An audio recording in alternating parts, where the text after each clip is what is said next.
कहते हैं दोस्तों कि बेटी घर की लक्ष्मी होती है, बेटी घर की संपत्ति होती है, बेटी घर की वो दौलत होती है जिसे लक्ष्मी कहा जाता है। जो लक्ष्मी का रूप होता है और उसे लक्ष्मी कहा जाता है। जिस घर में बेटियां जाती है उस घर में बेटियां चार चांद लगा देती है। जिस घर में बेटियां जाती है उस घर को रोशनदान कर देती है। लेकिन वही बेटियां अगर उस घर में घुटन सी महसूस करती है तो बेटी लक्ष्मी नहीं, उसे दरिद्र बनाया जाता है। राक्षस प्रवृत्ति के लोग भी आज हमारे समाज में हैं जो बेटियों को लक्ष्मी का रूप नहीं देते हैं, उसे प्रताड़ना देते हैं, उसे टॉर्चर करते हैं। आज की इस कहानी में बताएंगे कैसे एक बेटी को मजबूर किया गया है आत्महत्या करने पर। आखिर क्या रही होगी मजबूरियां जो बेटियों को इस दुनिया में अपने आप को इस दुनिया से अलविदा कहना पड़ा। आखिर इस अलविदा की सच्चाई क्या है? कैसे एक बेटी को अपने एक जन्म देने के बाद छोटी बेटिया को इस दुनिया से अलविदा कर दिया। कैसे वो बेटी जो है छोटी सी गुड़िया जिसको जन्म लगभग 1 माह का हुआ है और वो इस दुनिया से अलग हो गई है। नमस्कार, आदाब, सत श्री अकाल। मैं हूं आपके साथ विनय कुमार और आप बने हुए हैं क्राइम सफरनामा के इस खास एपिसोड में। आप सबका स्वागत करता हूं। आइए जानते हैं इस वीडियो के माध्यम से कि कैसे एक बेटी को आत्महत्या करने पर मजबूर किया गया। एक लड़की जिसके नाम निधि कुमारी होती है, उसकी उम्र महज 20 साल होती है और 20 साल की उम्र में उसकी माँ बाप उन्हें शादी कर देते हैं। उनका घर बिहार के सहरसा के एक थाना लगता है बलबा बाजार और वहीं पे एक छोटा सा गांव है हरियो। निधि उसी गांव की रहने वाली थी और उसकी शादी हो जाती है सहरसा के नहत्ता प्रखंड के हाथी पंचायत से एक लड़का जिसका नाम रोशन कुमार होता है। निधि और रोशन कुमार की दोनों की देखा सुनी होती है। परिवार वाले दोनों को देखते हैं, बेटी वाले को देखते हैं, लड़का पसंद है, और बेटे वाले बेटी को देखते हैं, लड़का पसंद है। दोनों को लड़का पसंद, लड़की पसंद। अब बात आगे बढ़ी, आगे की चर्चाएं हुई, लेन देन की चर्चा हुई। लेन देन में भी निधि कुमारी की मां की तरफ से, बाप की तरफ से अथाह लेन देन दिया गया। अथाह जो है दहेज, आभूषण, जीवर, सोना, जो भी जो होते हैं हिंदू रीति रिवाज के अनुसार होते हैं, उस सब जो है दिया गया। निधि कुमारी बहन में वैसे अकेली थी और माँ बाप ने सोचा कि क्यों न निधि को जो है कई सारे वस्तुओं देकर के इसे भेंट किया जाए, दिया जाए उनको शादी में। उसके बाद निधि कुमारी की शादी हिंदू रीति रिवाज के अनुसार होती है, बड़े ही धूमधाम से होती है। निधि अपने ससुराल जाती है और वहां पर परिवार के लोगों के साथ, सबके साथ एक मिलनसार स्वभाव से रहती है। उस दिन तक निधि कुमारी अच्छे से मिलनसार तरीके से प्रेम स्नेह अपने सास परिवार में सभी लोगों के साथ रहते हैं और फिर वह अपने मायके आती है। जब वो दिन होता है 9 दिन, शादी के 9 दिन बाद लड़के भी आते ससुराल आते हैं और सबसे मिलते हैं जुलते हैं। सबको बढ़िया लगता है, लड़के बहुत अच्छे हैं, गुणवान है, सुंदर है, सुशील है, विचार भी नेक है।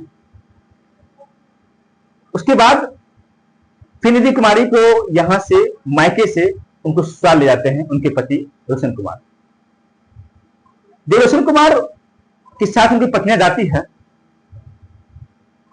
तो मानिए कि तब तक तो ठीक ठाक रहता है, लेकिन जैसे जैसे समय बीता जाता है तो निधि कुमारी को टॉर्चर करना शुरू होता है। अब ये बात स्पष्टीकरण में होता है कि टॉर्चर किस बात से हो रही है, किन बातों के लिए उनसे जो है उनको प्रताड़ना करना शुरू किया गया। पहले लड़का ने छोटी सी डिमांड करना शुरू किया तो लड़की वाले को लगा कि दामाद जो है कुछ छोटी सी अगर डिमांड किए हैं तो क्यों नहीं उसे जो है दी जाए। उसके बाद फिर से एक डिमांड, फिर वो भी डिमांड पूरी हो गई है। अब डिमांड धीरे धीरे बढ़ता जा रहा है। जैसे जैसे डिमांड बढ़ता जा रहा है वैसे वैसे निधि को प्रताड़ना भी झेलनी पड़ रही है। शादी की अब जो समय जो है अब आगे बढ़ता है, लगभग 3 से 4 महीना शादी का हो चुका है। निधि और उसके पति दोनों दिल्ली की ओर रुख करते हैं, क्योंकि निधि के पति का नौकरी दिल्ली के ही एक प्राइवेट कंपनी में था और निधि भी साथ में जाते हैं, कुछ दिन तक दिल्ली में रहते हैं और फिर डिमांड होती है कुछ पैसों की, जिसमें कूलर की मांग होती है। फिर गार्जियन क्या करते हैं, कूलर के लिए पैसे भेज देते हैं निधि के माँ बाप। अब एक नया ड्रामा कि निधि कुमारी की मां को फिर से कहा जाता है कि अपने मां से अब पैसे मांगो गाड़ी के लिए, क्योंकि मेरे पास गाड़ी नहीं है और मैं जिस कंपनी में काम करता हूं मुझे जाने में बहुत दिक्कत होती है। परिवार वाले की तरफ से ये बात फिर सामने आती है कि इतना कुछ तो दिया गया है, आपने गाड़ी क्यों लिया है? क्योंकि उस शादी में लगभग हमने परिवार के जो ऑफलाइन बात की तो बताया कि 15 लाख रुपए खर्च हुए और 15 लाख रुपए खर्च करने के बाद जो है अब फिर से नया डिमांड क्यों? फिर निधि कुमारी अपने मायकों को फोन करती है, सब बात का कहानी कहती है, सब बात बताती है उसे और कहते हैं कि पैसे मांग रहे हैं गाड़ी के लिए। परिवार में नोकझोंक होती है, दोनों परिवार के बीच कुछ बहस होती है, लेकिन फिर भी निधि कुमारी की माँ बाप कहते हैं कि एक दामाद है, कोई बात नहीं है, हम पैसे की व्यवस्था कर रहे हैं और इनको गाड़ी दे देंगे।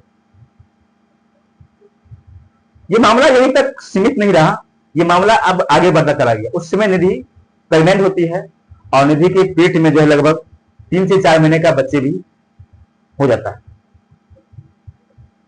जब इस तरह की डिमांडें जब शुरू हुई, परिवार में क्लेश हुआ, तो निधि को क्या किया, एक रात के 8 बजे के समय में एक सुनसान जगह पर उसे छोड़ दिया उनके पति रोशन कुमार ने। और फिर निधि वहां से किसी प्रकार से वहां से अपने सगे संबंधी के पास पहुंचती है, क्योंकि निधि पहली बार दिल्ली गई थी, उसे उतना पता नहीं था। और लगभग जो है अपने परिजन के पास पहुंचती है।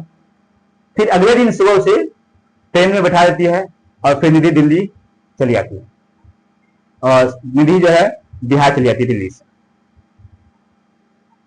फिर निधि यहाँ पर उनके माँ बाप देखभाल करते हैं, सब कुछ ठीक ठाक रहता है। निधि के माँ बाप सोचते हैं कि कोई बात नहीं, समय आने के बाद सब कुछ सामान्य हो जाएगा, स्थिति ठीक हो जाएगी। लेकिन शायद निधि के माँ बाप को शायद ये पता नहीं होगा ये मामला इतना बढ़ जाएगा कि आखिरी में ये घटनाएं भी हो सकती है। कुछ दिन बाद निधि को एक पुत्री जो है, पुत्री को जन्म देती है, एक लड़की जन्म देती है। जैसे ही निधि के ससुराल वालों को ये बात मालूम पड़ता है कि उनकी पुत्री का जन्म हुआ है, तो परिवार में समझिए कि मातम था। ऐसा लगता है कि मानो जो कोई दुख का बड़ा पहाड़ आ गया। आज भी हमारे समाज में बेटियों को अशुभ माना जाता है, जो कहते हैं कि बेटी लक्ष्मी का रूप होता है। लेकिन उनके पति, निधि के पति ने जो है बेटी का नाम सुनते ही फोन भी करना बंद कर दिया। उनके परिवार में जो उनके सास ससुर है उसने भी बात करना बंद कर दिया, किसी ने फोन उठाना शुरू नहीं किया।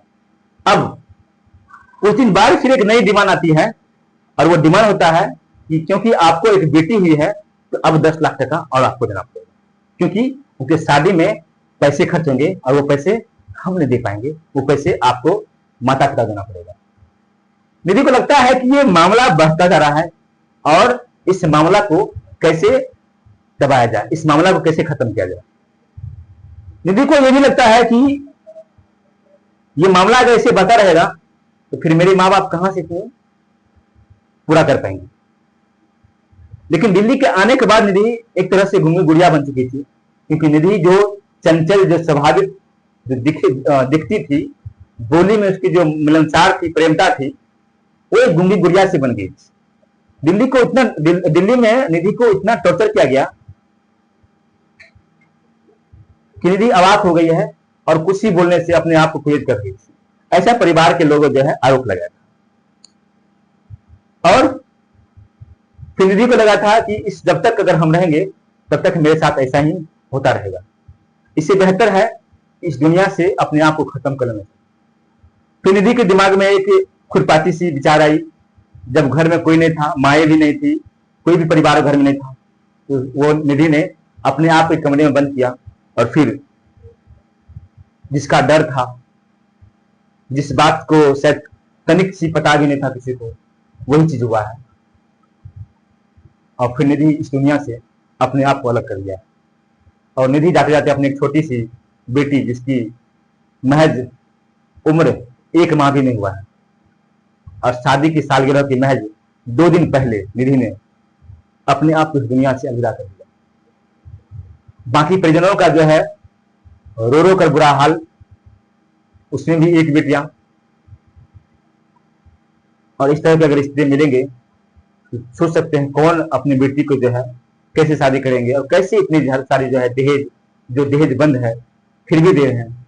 गहने, सामान, कपड़े, वस्त्र, आभूषण सब दे रहे हैं, लेकिन फिर भी ये सब जो है हो रहा है।